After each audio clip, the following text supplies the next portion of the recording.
கொங்கு பெல்ட்ல பெண்களை கூப்பிட்டு நிர்வாகிகளை கூப்பிட்டு அவ்வளவு பிரம்மாண்டமான ஒரு மாநாட்டை நடத்தி காட்டியிருக்காங்க எம்பி கனிமொழி அவர்கள்.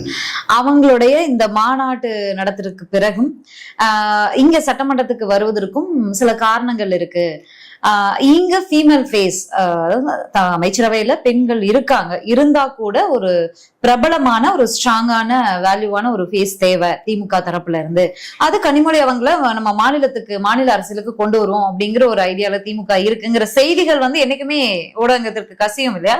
அந்த செய்திதான். இது ஏதாவது பிஜேபி ஏதாவது கசி விடுற செய்தியா இருக்கும். ஏன் கனிமொழி அவர்கள் வரது ஒருவேளை நீங்க வரும்போது ஆரோக்கியமானது இல்லையா? ஒருவேளை வரும்போதே கமலாலயம் வழியா வந்துட்டீங்களா, இல்ல மற்ற பிளைட்ல அக்கா தமிழிசை கூட பக்கத்துல நின்று ஒரு போட்டோ? நாங்க வரல, கனிமொழி அவங்க தான் வந்தாங்க. இல்ல கனிமொழி மேடம் கூட தமிழிசை வந்திருக்காங்க, அதனால ஒரு போட்டோ எடுத்து வெளில விட்டீங்களே, அத மாதிரி ஏதாவது வசனம்.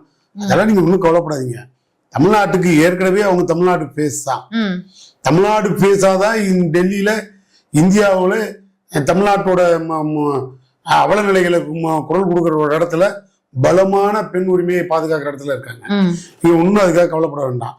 அந்த பணியை விட இப்ப தமிழ்நாட்டுக்கு ஒரு முக்கியமான பணி இல்லை. அதனால அவங்களோட வரவு தமிழ்நாட்டுக்கு தற்சமயத்துக்கு அவசியம் இல்லாத ஒண்ணுதான். நீங்க கவலைப்படாதீங்க. அப்படி அவசியம்னு தலைவர் கருதினால் அவரே கூப்பிட்டு ஏதேனும் ஒரு தொகுதியில கையை காட்டுவாரு, அந்த தொகுதியில அவங்க நிற்பாங்க, வெற்றி பெறுவாங்க, மீண்டும் சட்டமன்றத்துக்கு வருவாங்க. அவ்வளவுதான் பதில்.